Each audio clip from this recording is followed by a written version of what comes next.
₹1,10,00,000 இழப்பீடு கோரி அறப்போர் இயக்கத்திற்கு எதிராக தொடர்ந்த வழக்கில் சாட்சியம் அளிப்பதற்காக அதிமுக பொதுச் செயலாளர் எடப்பாடி பழனிசாமி நீதிமன்றத்தில் ஆஜரானார்.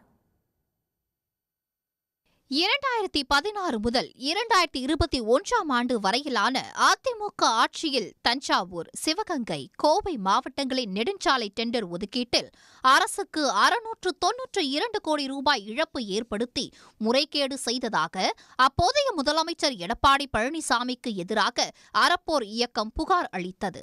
இதையடுத்து அறப்போர் இயக்கத்திடம் ₹1,10,00,000 கேட்டு தொடரப்பட்ட மானநஷ்ட வழக்கில் எடப்பாடி பழனிசாமி குறித்து அறப்போர் இயக்கம் அவதூறாக பேச இடைக்கால தடை விதித்து நீதிபதி கிருஷ்ணன் ராமசாமி உத்தரவிட்டிருந்தார்.